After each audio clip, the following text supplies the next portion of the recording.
Hello everyone, today I'm going to show you how to protect your Binance account from phishing attacks. So just tap on my account and officially logged in. I will be moving home icon, which is top left bottom corner, and after just tap on the top left corner of the Binance logo, and after inside when you tap on it and just tap to your username.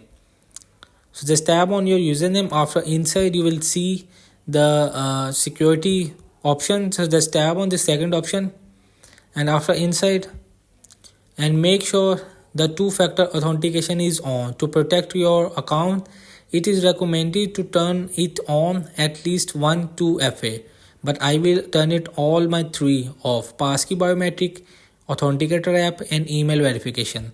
So make sure if you want to protect us from a phishing attack, so you must be able of see this security options. So hope this video helped you. Please don't forget to like and subscribe and get notified for more videos.